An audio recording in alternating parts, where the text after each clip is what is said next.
നമ്മുടെ മെമ്പർമാരെല്ലാം അവരുടെ കടന്നിരിക്കണം. ആശംസകൾ അറിയിക്കുന്നതിന് വേണ്ടി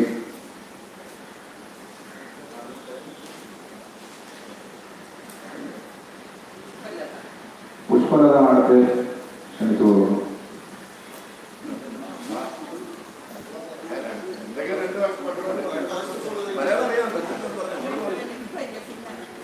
ആവശ്യമുള്ള ആരെങ്കിലും ഉണ്ടെങ്കിൽ ഒന്ന് പറയാം.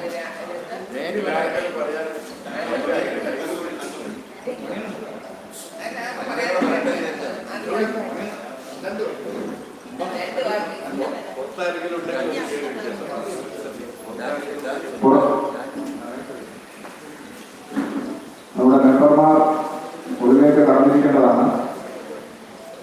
നമ്മുടെ സംസ്ഥാന ഭാരവാഹി തെരഞ്ഞെടുപ്പ് പ്രക്രിയയിലേക്ക് കടക്കുകയാണ്.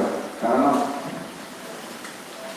നമ്മുടെ കുറച്ച് മെമ്പർമാർ എത്തിപ്പെടാറുണ്ട്, അവരെല്ലാം വന്നുകൊണ്ടിരിക്കുകയാണ്. അപ്പോൾ അവരെത്തിപ്പെടുന്ന സാഹചര്യത്തിൽ നമ്മുടെ തെരഞ്ഞെടുപ്പ് പ്രോസസ് മുന്നോട്ട് പോകും. അപ്പോൾ അവരെങ്കിലും കൂട്ടിച്ചേർത്തുകൊണ്ട് നമുക്ക് കമ്മിറ്റികൾ തിരഞ്ഞെടുക്കാം. അപ്പോൾ എത്രയും പെട്ടെന്ന് തന്നെ അവരെത്തിച്ചേരും. അതുപോലെ നമ്മുടെ ക്ഷേത്ര കോമ്പൗണ്ടിന് വെളിയിൽ നമ്മുടെ മെമ്പർമാരുണ്ടെങ്കിൽ എല്ലാവരും ഒന്ന് ഉള്ളിലേക്ക് കടന്നിരിക്കണം.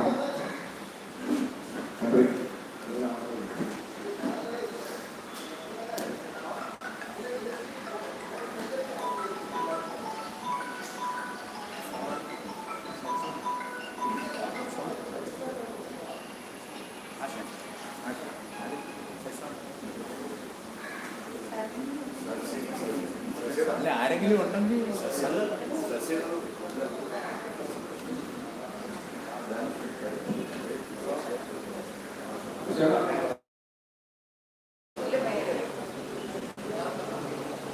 ആശംസകൾ രാജേഷ്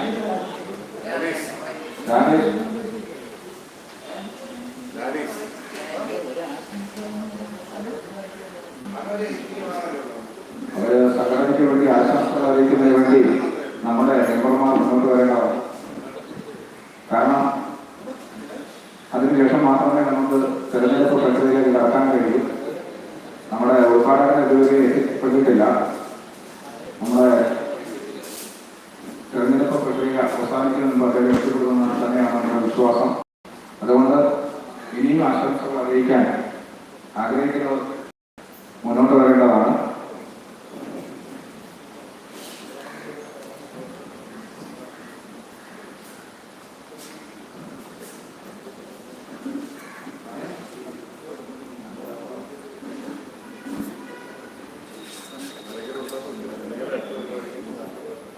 ഓമനപുരമായി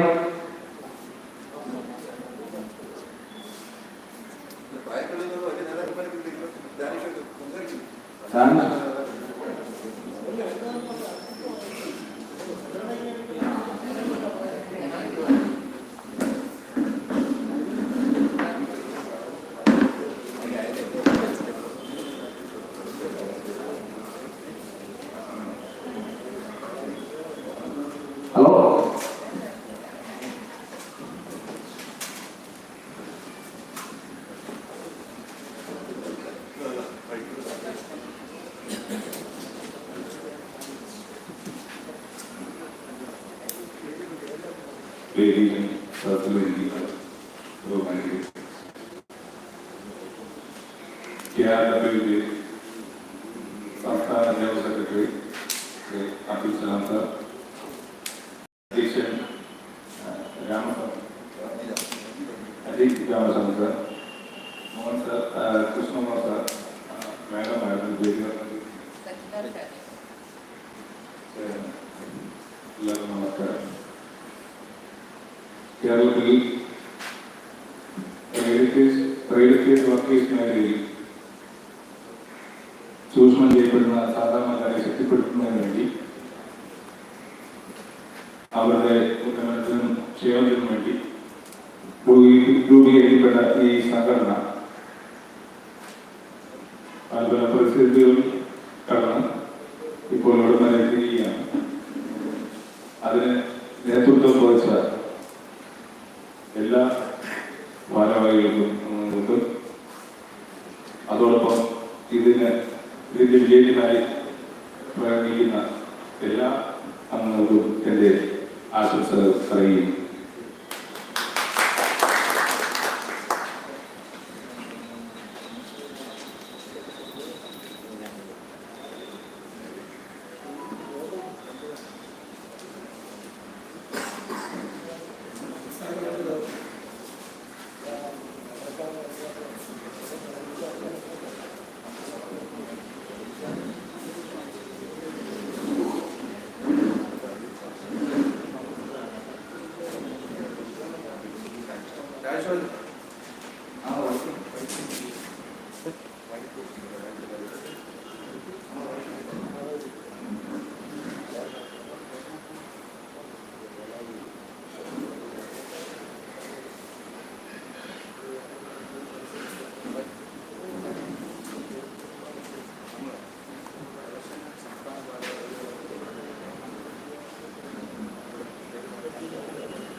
ആശംസകൾ അറിയിക്കുന്നതിന് വേണ്ടി നമ്മുടെ സംസ്ഥാന കർഷകർ കൃഷ്ണാട്ടനായി ക്ഷണിച്ചു കൊള്ളുന്നു.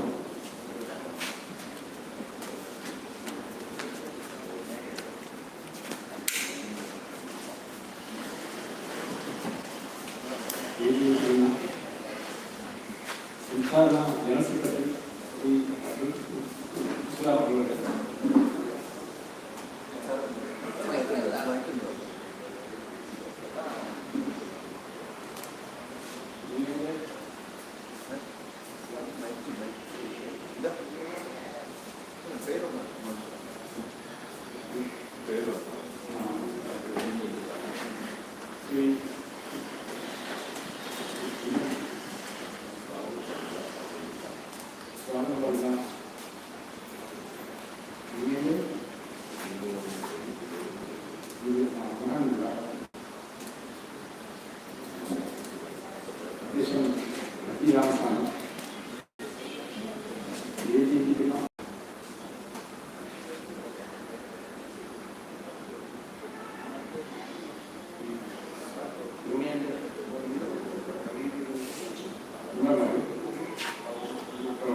വിട്ടുപോയ ചില കാര്യങ്ങൾ നിങ്ങൾ ഓർമ്മിപ്പിക്കുക എന്നതാണ് ഞാൻ എൻ്റെ ആ കർത്തവ്യമാണ്.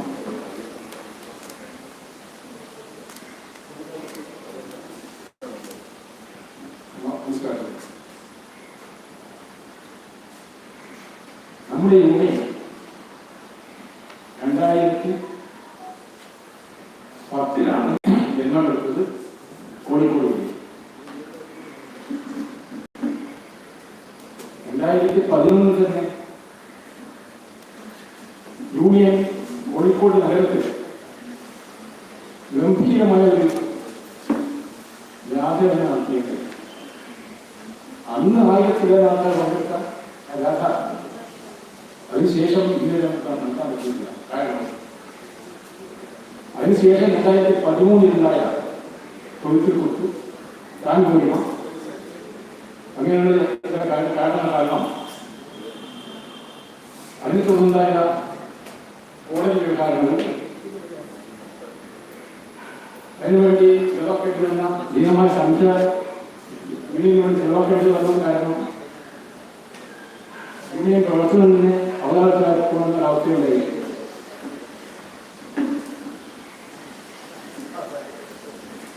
അതേ തുടർന്ന് 2022 വരെ തുടർച്ചയായി കേസുകൾ നടത്തിയിട്ടുണ്ട്. അതിന്റെ യൂണിയൻ സെക്രട്ടറി ജനറൽ സെക്രട്ടറി ആയിരുന്ന ശ്രീമാൻ അബ്ദുൽ സലാമിന് 2,18,000 രൂപയോളം അദ്ദേഹത്തിന് സ്വന്തം പോക്കറ്റ് കൊണ്ട് ഇല്ലാതെ തന്നു. 56 വർഷം കേസ് നടത്തിയിട്ടുണ്ടായി. അങ്ങനെ നടത്തി നമുക്ക് അനുകൂലമായ വിധി നേടിയെടുത്തു. അനുകൂലമായ വിധി സഞ്ചരിക്കുമ്പോഴേക്കും 1 തുടർന്ന് 2 തുടർന്ന് 3 തുടർന്ന് 4 തുടർന്ന് 5 വരെ കേസുകൾ ഒരേ കോർട്ടുകൾ നടത്തിക്കൊണ്ടിരിക്കുന്ന അവസ്ഥയുണ്ട്. അതുകൊണ്ടാണ് പൈസ അദ്ദേഹത്തിന് ചിലവാക്കേണ്ടി വന്നത്. എന്നിട്ട് അതിനെ പറ്റി അദ്ദേഹം ഒരക്ഷരം പോലും മിണ്ടിയില്ല. തന്റെ പോക്കറ്റിൽ നിന്ന് ചിലവാക്കിയിട്ട് കേസ് നടത്തി ഇന്നത്തെ നിലയിലേക്ക് നമ്മുടെ യൂണിയനെ കൈപിടിച്ച് ഉയർത്തിക്കൊണ്ടുവന്നെങ്കിൽ അദ്ദേഹത്തിന് കിട്ടാത്ത അവസ്ഥയെപ്പറ്റി ഒന്നും അദ്ദേഹം പറഞ്ഞില്ല. അത് പറയേണ്ട കർമ്മത്തിന്റെ ഞാനാണ് പറയുന്നത്. കൃഷ്ണൻ ഞാനാണ് പറയുന്നത്. അതുകൊണ്ട് പൈസയെ പറ്റി ഇനി നമുക്ക് പൈസ നോക്കണം. കേസിൽ ഇനിയിപ്പോൾ കേസ് 2 കേസിൽ കൊണ്ടു പോകുന്നത് കേസ് ഇപ്പൊ കോടതി വന്നു സുഖമായിട്ട് ഇപ്പൊ കൊടുത്ത കേസ് അങ്ങനെ പൈസ. അതുകൊണ്ട് നമ്മൾ അക്ഷരാവസ്ഥയിൽ നിന്ന് പോവാം. ഗവൺമെന്റ് വിളിച്ച് മുഖ്യമാവാൻ മതി. മുന്നോട്ട് കുറച്ച വളരെ ലിമിറ്റഡാണ്.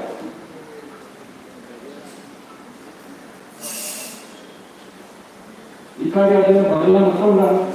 ഞാൻ പറഞ്ഞത് തെറ്റുവന്നതിന് ശേഷം പറയാറുണ്ട്. പിന്നെ ഇന്ന് ഇവിടെ നടത്തിക്കൊണ്ടിരിക്കുന്ന ഈ യോഗത്തിന് ഇപ്പൊ ഈ ആൾക്കാരെ നമ്മൾ യോഗത്തിൽ പങ്കെടുപ്പിക്കാൻ പറ്റിയ അഖിലാസ്വാമി അടക്കമുള്ള പ്രവർത്തകർ ഞാൻ ആത്മാർത്ഥമായ അഭിവാദ്യങ്ങൾ അർപ്പിക്കാൻ ഇത് മാത്രം പറഞ്ഞുകൊണ്ട് ഇത് വാർത്ത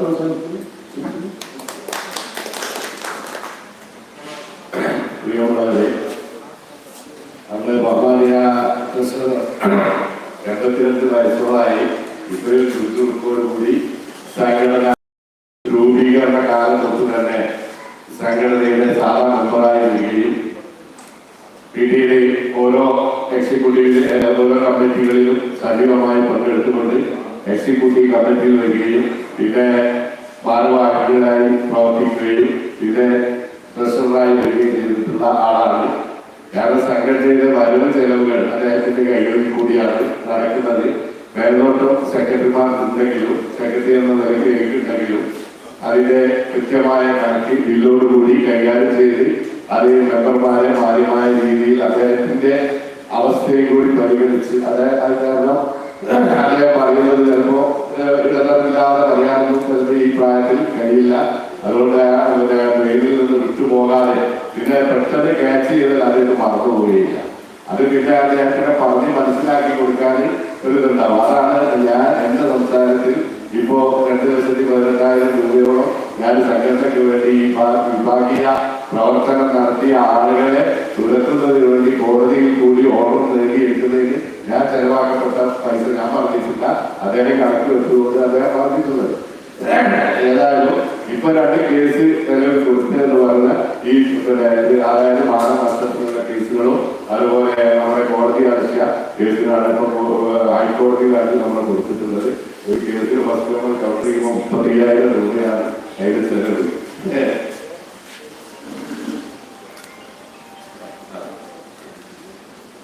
അപ്പോ അത്തരം കാര്യങ്ങളൊക്കെ തന്നെ നാം മനസ്സിലാക്കണം. കാരണം ഇത്തരം വിഭാഗീയ പ്രവർത്തനങ്ങൾ കൊണ്ട് സംഭവിക്കുന്ന കാര്യങ്ങളാണത്. അപ്പൊ ഇനിയും ഇത് ആവർത്തിക്കപ്പെടാൻ പറ്റില്ല. അതിനു വേണ്ടിയിട്ടാണ് നമ്മളിപ്പോ എന്താക്കിയത് കേസിപ്പോ നിലവിൽ നമ്മൾ സ്റ്റാർട്ടപ്പ് ചെയ്തിട്ടുള്ളത്. അപ്പൊ അതിന്റെ അനന്തര നടപടികൾ ഉടനെ തന്നെ ഉണ്ടാകും. അതുണ്ടാകുന്നതോടുകൂടി ആ വിഭാഗീയ പ്രവർത്തകർ ദത്താവും എന്ന് നമുക്ക് മനസ്സിലാക്കാം. പിന്നെ നമുക്ക് ഈ അടുത്ത പരിപാടികൾ സംഘടന അതായത് സ്റ്റേറ്റ് കമ്മിറ്റി ആളുകളെ തീരുമാനിക്കലും അതുപോലെ അതിലേക്കുള്ള എക്സിക്യൂട്ടീവ് അംഗങ്ങളെ തെരഞ്ഞെടുക്കലും ഒക്കെയാണ് ഇപ്പോൾ നടക്കാൻ പോകുന്നത്. പിന്നെ അത് കഴിഞ്ഞാൽ പിന്നെ കൊല്ലം ജില്ലയിലെ കമ്മിറ്റി ജില്ലാ കമ്മിറ്റി നിലവിലുണ്ടായിരുന്ന അംഗത്വ കമ്മിറ്റിയെ അത് പരിപൂർണമായി അംഗീകരിക്കുന്ന ഒരു കാര്യമുണ്ട്. അത് കഴിഞ്ഞാൽ നമുക്ക് എല്ലാവർക്കും പിരിഞ്ഞു പോകാം. ഭക്ഷണമൊക്കെ എത്തിയിട്ടുണ്ട്. ആ ഭക്ഷണത്തിന്റെ മുമ്പായി തന്നെ നമുക്ക്